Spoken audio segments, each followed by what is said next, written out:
Hello बच्चों, आज हम पढ़ने जा रहे हैं क्लास 11th का second chapter system of units. ठीक है, तो सबसे पहले हम डिफाइन करेंगे physical quantity. What is the meaning of physical quantity? Physical quantity, any quantity which can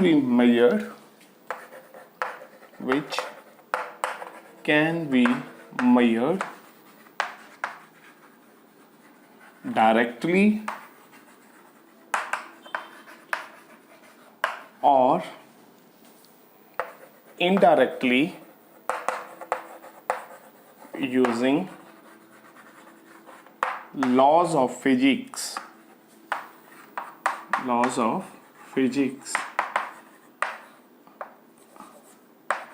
is called as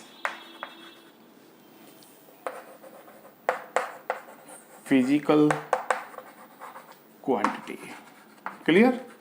So बच्चों, what is the meaning of physical quantity which can be measured directly or indirectly by using laws of physics? उनको हम क्या कहते हैं? Physical quantity. ठीक है, for example हमारे पास है बच्चों लेंथ। ठीक है, अगर मैंने इस बोर्ड की लेंथ मेजर करनी है तो हम क्या करेंगे? We will select a unit. ठीक है, हमारे पास एक मीटर रोड आती है या हमारे पास कोई स्केल है, उससे हम इसको लेंथ को मेजर कर सकते हैं। ठीक है, सो लेंथ मेजर करने का मेथड हमारा क्या हो गया? डायरेक्टली। ठीक है, फॉर एग्जाम्पल हमें कैलकुलेट करना है बच्चों एरिया। ठीक है, suppose this is a rectangular frame and the area of this rectangular frame is L cross B। ठीक है, लेंथ हमने मीटर रॉड से फाइंड आउट कर ली बच्चों, इसकी जो हाइट है हमने वो मीटर रॉड से कैलकुलेट कर ली। तो area can be calculated by multiplying length and the breadth. Clear? So we can easily find out the area by using this mathematical relation. Clear? तो लेंथ तो बच्चों हमें डायरेक्टली मेजर होगी और एरिया हमें इनडायरेक्टली मेजर हो गया किसी फॉर्मूला को यूज करके। ठीक है, तो these quantities are called as physical quantities. So all those quantities whose value can be measured directly or indirectly by using laws of physics or any other formulas, so these are called as the physical quantities. Clear? So अगर बच्चों हमने physical quantity को represent करना है, physical quantity is represented by this representation. Clear? Where we have two terms, this is called as numerical value and this is called as unit. अगर बच्चों हमने कोई फिजिकल क्वांटिटी को रिप्रेजेंट करना है तो हमें दो चीजें चाहिए, first is numerical value and second is unit. ठीक है, अगर हमें किसी फिजिकल क्वांटिटी को रिप्रेजेंट करते टाइम न्यूमेरिकल वैल्यू या फिर यूनिट में से कोई एक चीज मिसिंग है तो हमारी जो इंफॉर्मेशन है वो कंप्लीट नहीं होगी। ठीक है, फॉर एग्जांपल हम मार्केट में जा रहे हैं। ठीक है, हमने कोई फ्रूट्स खरीदे तो हमने उसको बोला हमें 3 फ्रूट दे दो। Clear? So what is the meaning for this 3? So 3 means numerical value कितनी होगी बच्चों? 3, बट कोई यूनिट नहीं है। यूनिट मतलब उसको हमने ये नहीं बोला कि 3 kg चाहिए, ठीक है, या 3 ग्राम चाहिए या 3 क्वांटल चाहिए। ठीक है, हमने क्वांटिटी को सिर्फ किसके साथ रिप्रेजेंट कर दिया बच्चों? न्यूमेरिकल वैल्यू के साथ रख दिया। ठीक है, इसका मतलब इस केस में न्यूमेरिकल वैल्यू तो प्रेजेंट है बट यू क्या है हमारा बच्चों? मिसिंग है। क्लियर? तो इस फिजिकल क्वांटिटी की जो इंफॉर्मेशन है is incomplete. So this information is incomplete because numerical value is present but unit is missing, तो हमारी इंफॉर्मेशन कंप्लीट नहीं है। ठीक है, अब हम दूसरी शॉप पे गए तो हमने दुकानदार को बोला कि हमें केजी दे दो। कोई क्वांटिटी है, कोई ऑब्जेक्ट है, कोई चीज़ है, वो हमें केजी दे दो।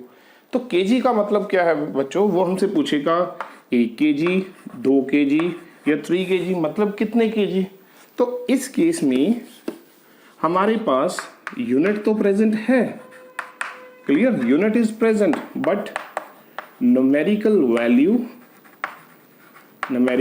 वैल्यू बच्चों क्या है हमारी, मिसिंग है। अगर यूनिट प्रेजेंट है, न्यूमेरिकल वैल्यू मिसिंग है, तो अगेन हमारी जो इंफॉर्मेशन है वो क्या है बच्चों, इनकम्प्लीट है।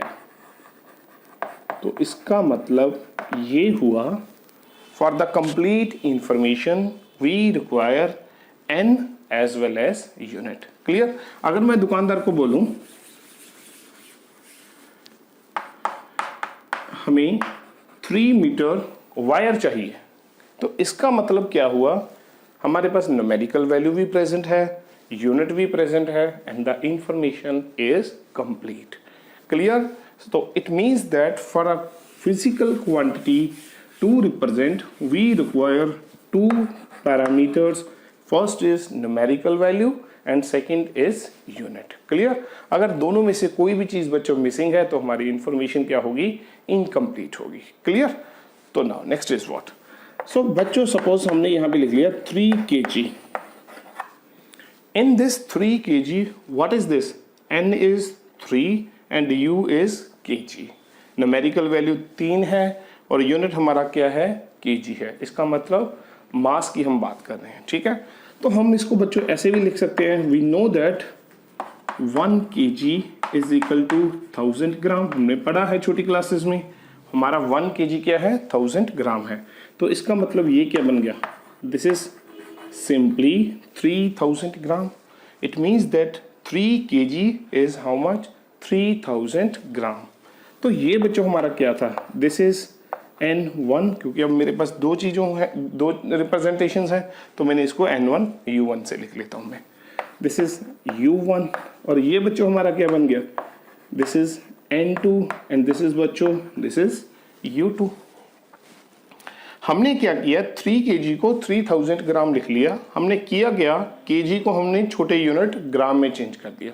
तो जैसे ही हमने kg को ग्राम में चेंज किया तो हमारी वैल्यू जो न्यूमेरिकल वैल्यू पहले 3 थी वो किस में चेंज होगी, 3000 में चेंज होगी।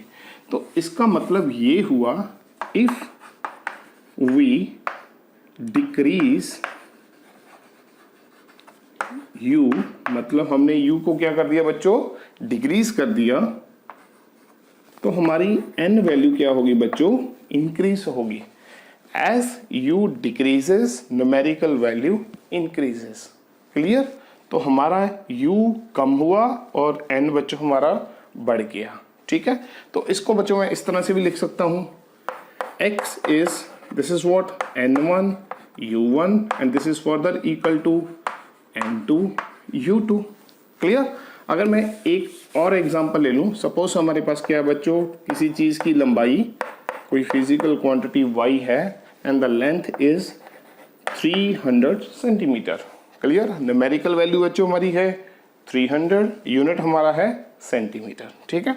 अब इसको हम मीटर में चेंज करेंगे। हमें पता है 1 सेंटीमीटर इज 10⁻⁻² मीटर, और सिंपली बोले 1 मीटर इज 100 सेंटीमीटर। तो ये क्या बन जाएगा, दिस इज 3 मीटर। अब this is what, this is n1 u1 n2 u2। Clear.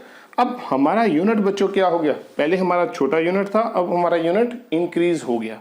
तो इसका मतलब ये हुआ, if unit increases numerical value decreases. Unit तो हमारा बढ़ गया, बट पहले न्यूमेरिकल वैल्यू 300 थी, अब न्यूमेरिकल वैल्यू कितनी होगी, दैट इज 3। तो यूनिट बढ़ने से हमारी न्यूमेरिकल वैल्यू बच्चों कम होगी। क्लियर। तो इसका मतलब ये हुआ, n is inversely proportional to unit।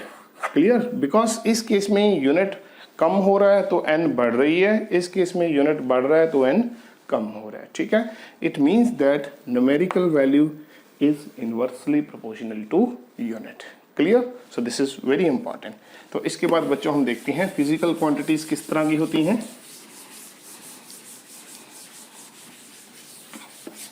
So now what we have, physical quantities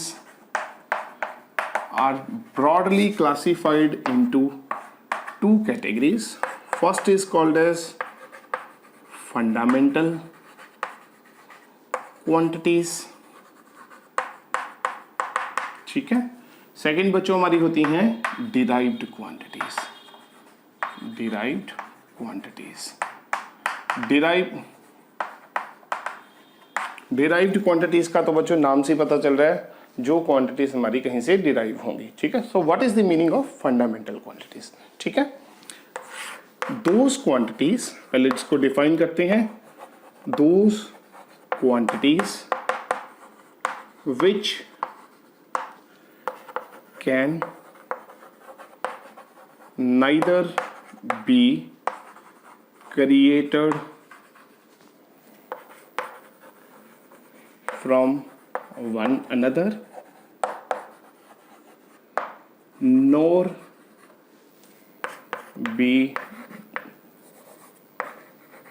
resolved into another quantities। तो इसका बच्चों मतलब क्या हुआ, फंडामेंटल क्वांटिटीज हमारी वो क्वांटिटीज हैं, ना तो वो किसी और फिजिकल क्वांटिटीज से बनाई जा सकती हैं, ना ही हम उनको किसी और फिजिकल क्वांटिटी में तोड़ सकते हैं, ठीक है, मतलब रिजॉल्व नहीं कर सकते, ठीक है। तो मैं एक सिंपल सी आपको बात बताता हूँ बच्चों, जैसे हमारे पास कलर्स होते हैं, कलर्स हमारे पास दो तरह के होते हैं, प्राइमरी कलर्स, सेकेंडरी कलर्स, ठीक है। प्राइमरी कलर्स क्या है, जो जैसे RGB, रेड, ग्रीन, ब्लू, ठीक है। इन तीनों कलर्स को हम किसी और कलर से नहीं बना सकते, ठीक है, तो इनको हमने क्या बोल दिया, प्राइमरी कलर, ठीक है। बट सेकेंडरी कलर्स बच्चों क्या होते हैं, all those colours which are derived from और which can be prepared from the fundamental colours और द बेसिक कलर्स, ठीक है, तो उनको हम बच्चों सेकेंडरी कलर्स बोलते हैं, ठीक है। तो RGB मतलब रेड, ग्रीन, ब्लू के अलावा कोई भी अदर कलर है तो वो कहाँ से बनाया जा सकता है, रेड, ग्रीन, ब्लू को डिफरेंट रेशियोज में यूज करके बनाया जा सकता है, ठीक है। सो सिमिलरली बच्चों, जो क्वांटिटीज ना तो किसी और क्वांटिटीज से तैयार हो सकती हैं, ना उनको कहीं और तोड़ा जा सकता है, they are called as the fundamental quantities, ठीक है। इसकी कुछ एग्जांपल्स हैं बच्चों हमारे पास। So very simple, fundamental quantities are mass, length, time, ठीक है। और हमारे पास कुछ ये टोटल 7 करके हैं, ये तो हमने सिंपल, अगर मैकेनिक्स पढ़नी है तो हमारे पास 3 फंडामेंटल क्वांटिटीज हैं, मास, लेंथ एंड टाइम, ठीक है। अगर हमने थर्मोडायनेमिक्स पढ़ना है तो हमारे पास एक और क्वांटिटी है बच्चों, टेम्परेचर, थर्मोडायनेमिकल टेम्परेचर, थर्मोडायनेमिकल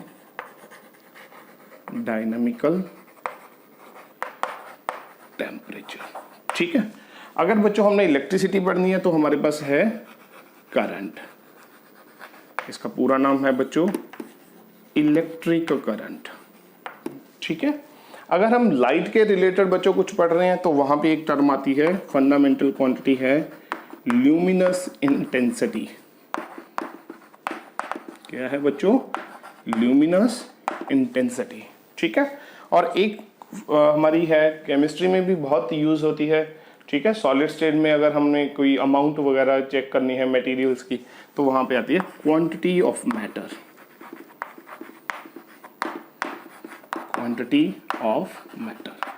तो ये हमारी 7 फिजिकल क्वांटिटीज होगी, 1 2 3 4 5 6 7, ठीक है। These are the fundamental quantities. ना तो हम इनको कहीं से तैयार कर सकते हैं बच्चों, ना इनको हम किसी और कंपोनेंट्स में रिजॉल्व कर सकते हैं, तो हमने इनको बोल दिया बच्चों these are called as the fundamental quantities, ठीक है। अब derived quantities, those quantities which are derived from, बच्चों हमें नाम से ही पता चल रहा है, डिराइव्ड क्वांटिटीज मतलब जो कहीं से डिराइव होती हैं। तो डिराइव कहां से होंगी, फंडामेंटल से। जैसे हमारे पास सेकेंडरी कलर्स कहां से बनते हैं, by using the primary colours, clear. तो सिमिलरली हमारी डिराइव्ड क्वांटिटीज कहां से बनेंगी, by using the fundamental quantities, clear. So those quantities which are derived from, कहां से बच्चों, फंडामेंटल क्वांटिटीज से, fundamental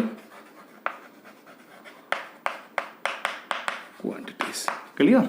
so this is very simple. So हम सबसे पहले एक एग्जांपल लेते हैं, स्पीड। आपने 9th क्लास में सुना होगा, what is speed? Speed is बच्चों डिस्टेंस अपॉन टाइम। क्लियर? अगर हम देखें डिस्टेंस इन सब में से किससे मैच करता है? Distance is a kind of length. Clear? And time तो बच्चों टाइम ही है, ठीक है? तो इसका मतलब स्पीड हमारी क्या होगी बच्चों? दिस इज डिराइव्ड क्वांटिटी, ठीक है? तो स्पीड बच्चों हमारी क्या होगी? दिस इज डिराइव्ड क्वांटिटी, ठीक है? और मैं देख लेता हूं, सपोज हमारे पास कोई है एरिया। एरिया बच्चों क्या है? Area of this rectangular board, this is what? Length into breadth. Clear?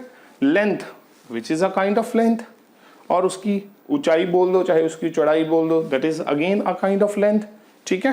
तो ये भी बच्चों हमारी क्या होगी? This is also derived quantity.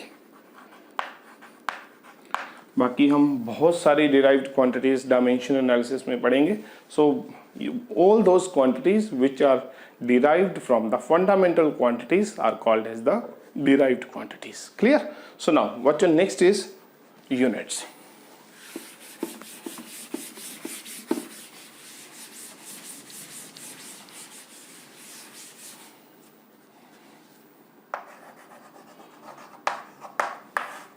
हाँ जी बच्चों, अभी हमने पढ़ा for a physical quantity to represent we need two parameters, one is numerical value and second is unit, ठीक है? तो इसका मतलब क्या हुआ? किसी भी फिजिकल क्वांटिटी को अगर हमने पढ़ना है तो हमें क्या चाहिए बच्चों? एक यूनिट चाहिए, ठीक है? फिजिकल क्वांटिटीज हमने देखा दो तरह की हैं, fundamental physical quantities and derived physical quantities. और हर एक फिजिकल क्वांटिटी के लिए बच्चों हमें क्या चाहिए? एक यूनिट चाहिए। तो इसका मतलब यूनिट भी बच्चों किस तरह के होंगे? दो तरह के होंगे, ठीक है? तो क्या होगा बच्चों? These are fundamental units and second बच्चों हमारे पास क्या होगी? सेकंड है हमारे पास डिराइव्ड यूनिट्स। क्लियर? तो फंडामेंटल यूनिट्स बच्चों हम देखते हैं, तो अगर हम इसको डिफाइन करें फंडामेंटल यूनिट्स क्या होंगे? The units of fundamental quantities are called as fundamental units, और डिराइव्ड यूनिट्स क्या हो जाएंगे बच्चों? The units of the derived physical quantities are called as the derived units. Clear? जैसे हमारे पास डिराइव्ड फिजिकल क्वांटिटीज बच्चों फंडामेंटल क्वांटिटीज से डिराइव होती थी, सिमिलरली हमारे डिराइव्ड यूनिट्स भी कहां से डिराइव होंगे? फंडामेंटल यूनिट्स से डिराइव होंगे, ठीक है? तो हम फंडामेंटल यूनिट्स लिखते हैं। पहले फंडामेंटल क्वांटिटीज में लिख लेता हूं एक बार, मास, लेंथ, टाइम, आपको याद भी हो जाएगा। Next is temperature,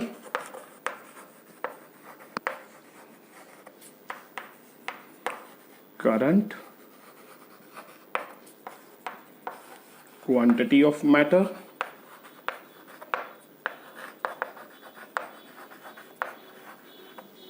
and seventh is luminous intensity.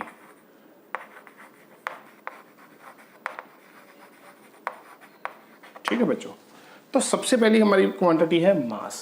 मास का जो फंडामेंटल यूनिट है बच्चों दैट इज किलोग्राम। क्या है वो? किलोग्राम। और इसको रिप्रेजेंट बच्चों कैसे करते हैं? केजी से करते हैं। क्लियर? नेक्स्ट इज बच्चों लेंथ। लेंथ का यूनिट क्या है बच्चों? 1 मीटर। क्लियर? और इसको स्मॉल m से रिप्रेजेंट करते हैं। Next is time. टाइम तो आपको पता ही है, टाइम हम सेकेंड्स में मेजर करते हैं, तो this is what? SEC। Clear? Sometimes हम सिंपल एस भी डाल देते हैं, वैसे इसको लिखते हैं SEC, ठीक है? टेम्परेचर का बच्चों यूनिट है 1 केल्विन। वैसे टेम्परेचर हम डिग्री सेल्सियस में भी मेजर करते हैं, फारेनहीट में भी मेजर करते हैं, पर इसका हमने स्टैंडर्ड यूनिट है वो बच्चों केल्विन लेते हैं, ठीक है? करंट इज बच्चों 1 एम्पियर। क्लियर? इसको हम एम्पियर में मेजर करेंगे, ठीक है? ये आपको +2 की क्लास में हम जो इलेक्ट्रिसिटी वाली यूनिट है वहां पे इसको डिस्कस करेंगे। क्वांटिटी ऑफ मैटर बच्चों क्या है? 1 मोल। ठीक है। And next is luminous intensity, इसको बच्चों इसका यूनिट है 1 candela. Clear. So now next बच्चों डिराइव्ड यूनिट्स। डिराइव्ड यूनिट्स बच्चों हमारे क्या होंगे, जो फंडामेंटल यूनिट से डिराइव होते हैं। जैसे मैंने एग्जांपल ली थी स्पीड, ठीक है। स्पीड बच्चों क्या है हमारी, डिस्टेंस अपॉन टाइम, ठीक है। तो स्पीड का यूनिट क्या होगा, जैसे distance is a kind of length, ठीक है। तो लेंथ का बच्चों यूनिट क्या है, मीटर, तो फिर डिस्टेंस का यूनिट क्या होगा बच्चों, मीटर। क्लियर। और जो हमारा टाइम है वो क्या है, सेकंड में मेजर होता है, सो दैट इज मीटर पर सेकंड। तो यूनिट फॉर स्पीड क्या बन गया बच्चों, मीटर पर सेकंड। क्लियर। सो जैसे मैंने अभी एरिया लिखा था बच्चों, आप कोई भी डिराइव कर सकते हो, बहुत सिंपल है ये। एरिया क्या है बच्चों हमारा, L क्रॉस B, L भी लेंथ है बच्चों, B भी लेंथ है, तो इसका यूनिट क्या बन गया बच्चों, मीटर स्क्वायर, ठीक है। तो आप कोई भी फिजिकल क्वांटिटी का यूनिट इस तरह से डिराइव कर सकते हो, बस आपको उसका फार्मूला पता होना चाहिए, ठीक है। जैसे स्पीड का फार्मूला है डिस्टेंस बाय टाइम, एरिया क्या है लेंथ इनटू ब्रेड्थ, तो इस तरह से अगर आपको फार्मूलाज पता है तो आपको इजीली कर लेंगे, ठीक है। तो दो बच्चों में आपको बताना पिछली बार भूल गया, दो हमारे पास फंडामेंटल यूनिट्स और हैं, उनको हम सप्लीमेंट्री यूनिट्स बोलते हैं। तो मैं यहाँ पे लिख देता हूँ, 2 more fundamental units, ठीक है। तो वो हमें बहुत काम आएंगे बच्चों। First is plane angle and second is fundamental, ऐसे लिखते हैं, 2 more fundamental quantities and their units and their units, ठीक है। क्वांटिटी है बच्चों हमारी प्लेन एंगल, सेकंड है हमारा बच्चों solid angle. These are 2 fundamental quantities, उनको हम सप्लीमेंट्री क्वांटिटीज बोलते हैं। Fundamental plane angle and solid angle. Clear. Plane angle का बच्चों यूनिट है हमारे पास रेडियन,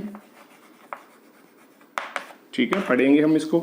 और सॉलिड एंगल का बच्चों यूनिट है स्टेरेडियन, STA रेडियन, ठीक है, इसको बोलते हैं steradian.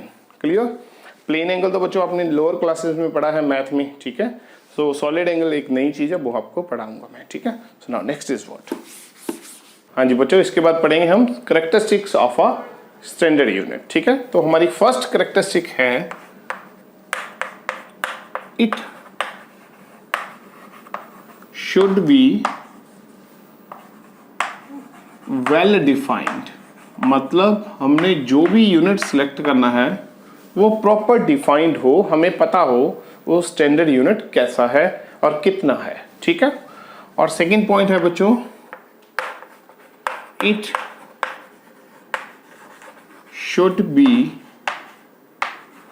Of suitable size. So this is very important बच्चों, जो यूनिट हमने सेलेक्ट करना है that should be of suitable size, ठीक है।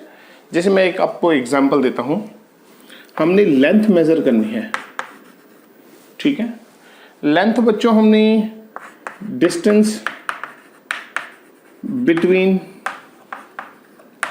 2 सिटीज भी हो सकती है, ठीक है। फॉर एग्जांपल कोई हमारा ए शहर बी शहर से कितनी दूर है वो डिस्टेंस हमने मेजर करना है, ठीक है। और ये बहुत ज़्यादा होगा, किलोमीटर्स में होगा, ठीक है। और दूसरा suppose length of a copy, ये हमने मेजर करनी है। एक कॉपी हमारे पास जो स्टैंडर्ड कॉपी होती है उसकी कितनी लेंथ है, ये तो हम किलोमीटर्स में नहीं ले सकते बच्चों, तो इसको बच्चों हम कैसे मेजर करेंगे, इन सेंटीमीटर्स मेजर करेंगे। और ये वाली चीज़ हम किस में मेजर करेंगे बच्चों, इन किलोमीटर्स मेजर करेंगे, ठीक है। तो अगर सपोज करो मैं length of a copy calculate कर रहा हूँ और मैं उसको किलोमीटर्स में कैलकुलेट करूँ, एक मैं स्केल ले लूँ वो किलोमीटर स्केल हो, तो ये चीज़ हम एग्जैक्टली मेजर नहीं कर सकते, ठीक है, तो हमें बहुत डिफिकल्टी होगी। और दूसरा, अगर हमारे पास दो शहरों के बीच में हमने डिस्टेंस कैलकुलेट करना है और उसको हम सेंटीमीटर स्केल या मीटर स्केल से मेजर करें तो भी हमें बहुत दिक्कत होगी, ठीक है। तो इसका मतलब है यूनिट हमारा सुटेबल साइज का हो। अगर हमारी फिजिकल क्वांटिटी बहुत ज़्यादा है तो यूनिट बड़ा हो, अगर फिजिकल क्वांटिटी छोटी है तो यूनिट छोटा हो, ठीक है। मतलब it should be of suitable size, जिस तरह की भी हमारी रिक्वायरमेंट है उस हिसाब से उसका साइज हो, ठीक है। सो नाउ थर्ड पॉइंट बच्चों, it should be easily reproducible, और यूनिट ऐसा होना चाहिए कि वो इजीली तैयार किया जा सके, ठीक है। फॉर एग्जांपल बच्चों, आपको एक छोटी सी एग्जांपल बनाता हूँ। जैसे हमारे पास 1 मीटर रोड है, ठीक है, जो कपड़े वाली दुकान पे 1 मीटर रोड है, ठीक है, वो होती है। कई बार क्या होता है, सपोज हमने उस तरह की रोड घर पे चाहिए, हम क्या करेंगे, हमारे पास उस तरह की जो स्टील की रोड है वो तो है नहीं, तो हम क्या करेंगे, एक हमारे पास कोई सिंपल कोई वुडन रोड होगी या वुडन का कोई पीस होगा, ठीक है, कोई हमारे पास स्टिक होगी, तो हम क्या करेंगे 1 मीटर रोड के बराबर उसको रखेंगे, वहाँ पे काट देंगे उतना, तो हमारे पास 1 मीटर जो तैयार हो जाएगा, ठीक है। अगर हमने 1 kg तैयार करना है, सपोज जैसे हमारे पास करियाना वाली दुकान में होता है 1 kg का वेट, ठीक है, हम उसके सामने कोई सपोज कोई पत्थर रख दें, और अगर वो दोनों का वेट बराबर है तो वो पत्थर भी क्या होगा, हमारा 1 kg बन गया। तो मतलब यूनिट ऐसा होना चाहिए कि वो इजीली हम क्या कर सकते हैं, उसको रिप्रोड्यूस कर सकते हैं, ठीक है। सो नाउ नेक्स्ट इज बच्चों, it should not change with time. Clear? Unit ऐसा हो बच्चों जो टाइम के साथ चेंज ना हो, ठीक है। मतलब ऐसा ना हो कि सुबह उसकी वैल्यू कुछ और आ रही है, दोपहर में उसकी वैल्यू और है और कल उसकी वैल्यू कुछ और आ रही है, ठीक है। मतलब स्टैंडर्ड यूनिट है, उसकी वैल्यू टाइम के साथ वेरी नहीं करनी चाहिए, ठीक है, और वो फिक्स रहनी चाहिए। नेक्स्ट है बच्चों, it should not change with place to place. Simple आपको समझ आ गया होगा।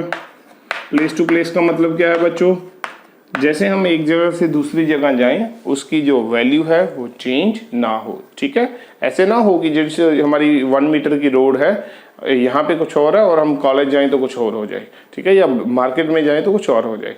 सो it should not change with place to place, ठीक है। नेक्स्ट है बच्चों, it should not change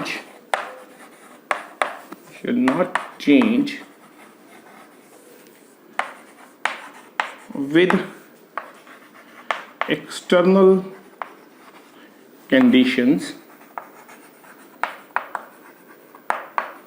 like temperature, pressure, humidity, etc. ठीक है। स्टैंडर्ड यूनिट बच्चों इस तरह का होना चाहिए कि वो एक्सटर्नल कंडीशंस के मुताबिक चेंज ना हो, ठीक है। अगर सपोज टेम्परेचर बढ़ गया, ऐसा ना हो कि वो सिस्टम ऑफ यूनिट चेंज हो जाए, ठीक है। और प्रेशर अगर कम ज़्यादा हो रहा है या ह्यूमिडिटी कम ज़्यादा हो रही है तो उसके अकॉर्डिंग उसमें वेरिएशन नहीं आनी चाहिए, ठीक है। उसकी वैल्यू बच्चों क्या होनी चाहिए, फिक्स रहनी चाहिए, ठीक है। So these are some basic characteristics of a standard unit, ठीक है बच्चों। तो इसके बाद हम कुछ सिस्टम ऑफ यूनिट्स पढ़ेंगे। हाँ जी बच्चों, इसके बाद हम पढ़ते हैं कुछ हमारे पास सिस्टम ऑफ यूनिट्स हैं।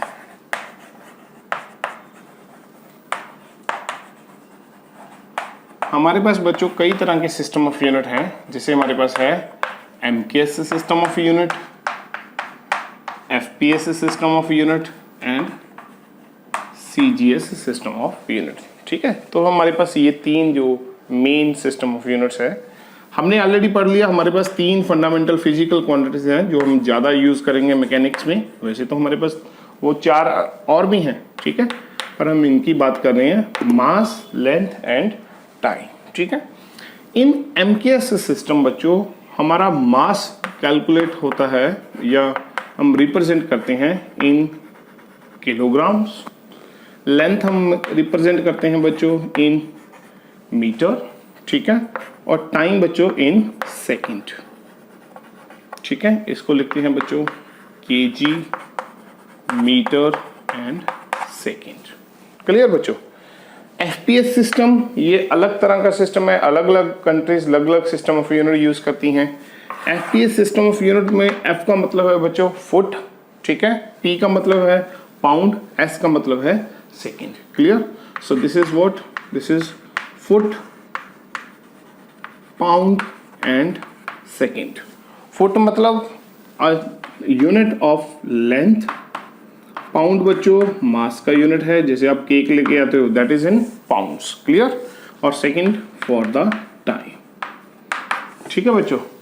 इसके बाद नेक्स्ट है बच्चों हमारा छोटा system of unit that is called as CGS system of unit. इसमें बोलते हैं हम centimetre, gram and second. Centimetre वही हमारा लेंथ का हो गया बच्चों, gram for the mass and second for the time. Clear. ये हमारे तीन जो मेन सिस्टम ऑफ यूनिट्स हैं, ठीक है। एक बच्चों हमने ऐसे सिस्टम ऑफ यूनिट हम कंसीडर करते हैं that is called as standard international system of unit.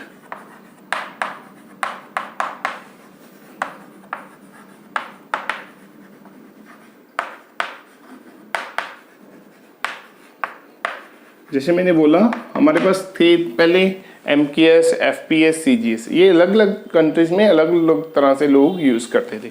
तो हमने क्या किया, एक स्टैंडर्ड इंटरनेशनल यूनिट बना दिया, मतलब हर कोई इस तरह के सिस्टम ऑफ यूनिट को प्रेफर करेगा यूज करना, ठीक है। और इस भी बच्चों हमारे पास क्या है, मास हम रिप्रेजेंट करते हैं इन किलोग्राम मतलब केजी, लेंथ बच्चों इन मीटर्स, ठीक है, और टाइम बच्चों इन seconds. Clear? So this is our standard international system of unit. Clear?